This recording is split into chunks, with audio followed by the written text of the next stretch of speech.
You're watching OTT TV Scripture Reality.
Dried blood is dead blood.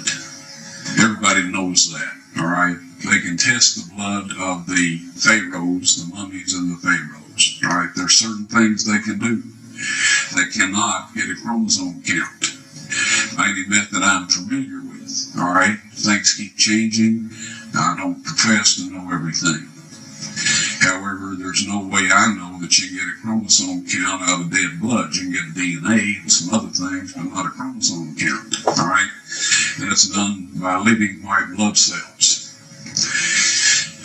Now then, first of all, in this analysis, I took the blood into a laboratory in Israel. I asked one of the people I work with in antiquities where is a good laboratory that does reliable work, and they said such and such, such and such. I took it. I just said, please examine this blood and tell me what you can tell me about it. All right? They said, well, look, we're going to reconstitute it. We're going to put it in normal saline and keep it at body temperature for 72 hours with gentle swirling. All right, that's their business. That's great. I said, now I want to be there when you check it out. They said, fine. So I was back. They checked it out. I said, now, they said it's human blood. We can tell that. They did whatever tests they need to do. And then I said, take some of the white blood cells and put them in the growth medium and keep them at body temperature for 48 hours. And they said, well, that'll do no good because it's dead blood. I said, would you please do that for me? And they said, okay, we'll do it.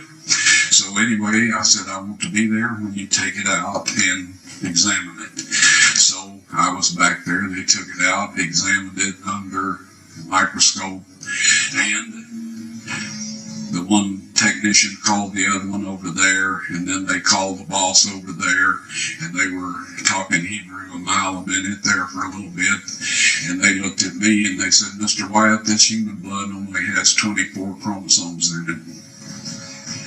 Everybody else has 46. You see, 23 from your mother, 23 from your father, 22 autosomes from your mother, 22 autosomes from your father. You get an X from your mother, you may get an X or a Y from your father, all right? This blood had 23 chromosomes from the mother's side, one Y chromosome only. You see, the child could not have developed if they hadn't had the autosomes from the mother. So all of his physical characteristics were determined by his mother's side of the family, her autosomes. His maleness was determined by this one Y that came from the source, not a human male. Then they said, this blood is alive. And then they said, whose blood is this?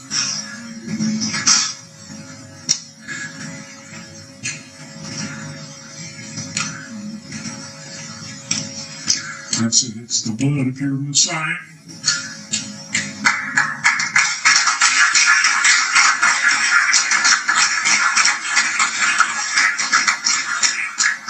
And I assure you, those men's lives have changed.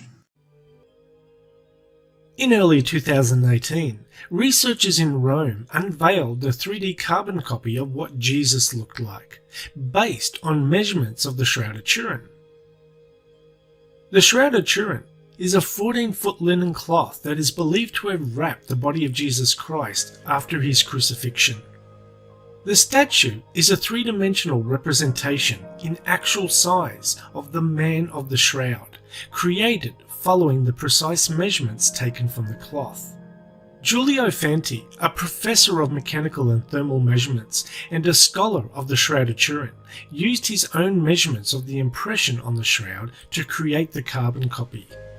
Professor Fanti has studied the shroud for the last 20 years and led the research team that created the 3D model of Jesus. Based off the model, they are able to tell he was nearly 5 feet 11 inches tall, whereas the average height at the time was around 5 feet 5 inches tall. Researchers believe that they finally have the precise image of what Jesus looked like. And based on the marks on the Shroud of Turin, Jesus received a total of at least 600 blows. The sculpture of his tortured body reflects these wounds. Professor Fanti said, I counted 370 wounds without taking into account the wounds on his sides, which the shroud does not show because it only enveloped the back and the front of the body. We can therefore hypothesize a total of at least 600 blows. Professor Fanti goes on to say, we have studied for years the image left by the body on the sheet, using the most sophisticated 3D technologies, and the statue is the final result. The University of Padua and Padua Hospital worked in collaboration with sculptor Sergio Rodella to create the life-size image. Now, I read about 20 different articles on this topic, hoping to read about how they made the actual 3D copy itself.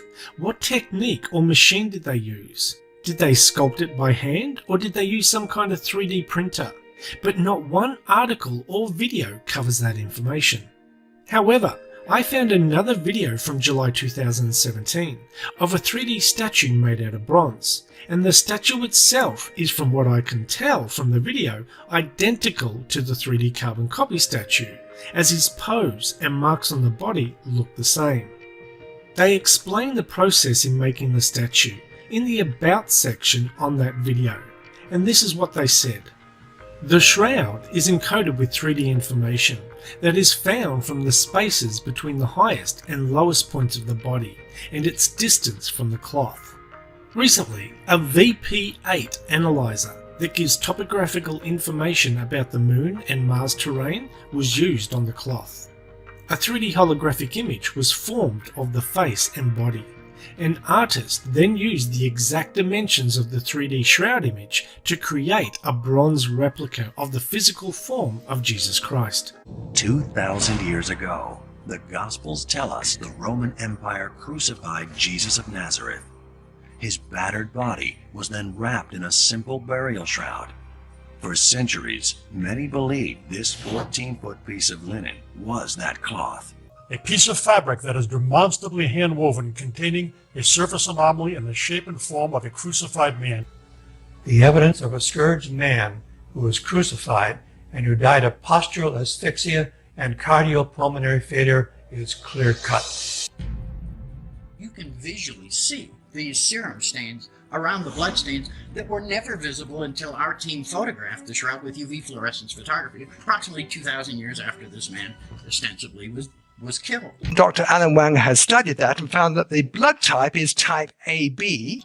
They believed that they had proved the carbon dating wrong because the section from where the samples were taken had been tainted with 16th century cotton fibers. I can't believe it, he says. They were right. The lepton, or the widow's mite, struck by Pontius Pilate in the years in 29 AD to 33. We can identify the images of them, and so we can identify the particular coin. They found that there were traces of this particular very rare limestone on the shroud, which is only found in ancient tombs in Jerusalem and nowhere else known on planet Earth. It's actually called travertine aragonite. And that's Dr. Avinoam Danin, a botany professor at the Hebrew University in Jerusalem. He found Zygophyllum dumosum, the spores of that plant, and he found Guandelia 2040, spores and pollen of plants found only in Jerusalem. Three-dimensional relief, the front and the back of a whole human being. Only one in the world. No other. The shroud image is made from tiny fibers that are 1/10 the size of human hair. To do this, you would need an incredibly accurate atomic laser. This technology does not exist. We estimated that it would be about 200 to 300 megabyte. But it proved to be that most of the negatives had information up to 1 gigabyte. It's important to realize that no other two-dimensional image in existence has been shown to contain three-dimensional holographic information. The hologram does a remarkable job of emphasizing certain features on the shroud. We can clearly see there is no distortion of the dorsal or backside image. The fact supports Isabel Pitzig's theory of a true event horizon. Had the body been lying on rock when the image was formed, distortion would have been unavoidable. And Dame Isabel Pitzig, a particle physicist, believes the shroud has brought science to the threshold of a whole new understanding of physics. The muscles of the body are absolutely not crushed against the stone of the tomb. It means that the body is hovering between the two sides of the shroud. Now, we're actually getting on to how did that image get there? Well, we now know how the image got there because of the work of Dr. August Aceta, that he noticed that the hands appeared to be like X-rays. So he thought that the whole of the shroud image was caused by radiation. He injected himself with radioactive material, stood in front of an X-ray plate, and then put the plate in front of the VPA image analyzing computer, and for the first time in history produced a three-dimensional image from a two-dimensional X-ray. The image on the shroud has been scientifically proved to be caused by radiation. There is no paint on the shroud whatever. It is caused by radiation, nuclear radiation. Jesus took Peter, James, and John, his brother, led them up on a high mountain by themselves, and he was transfigured before them. His face shone like the sun, and his clothes became as white as light. This is described in Matthew 17, verses 1 to 3. In 1 John 1, verse 5, it says, God is light, and in him is no darkness at all. Psalm 104, first two verses, it says that God is clothed in light. This is Moses going up Mount Sinai to receive the Ten Commandments from God. His face glowed with light. Now, it lasted a few days, and then it wore off. So when you come into contact with God, your face shines with light. And here I'm taking a leap of faith here and saying that the Shroud of Turin was in contact with the resurrected Jesus Christ and glowed with light, which may be how the image actually got onto the shroud in the first place.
No one does it like OTT TV.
Nobody does it like OTT TV.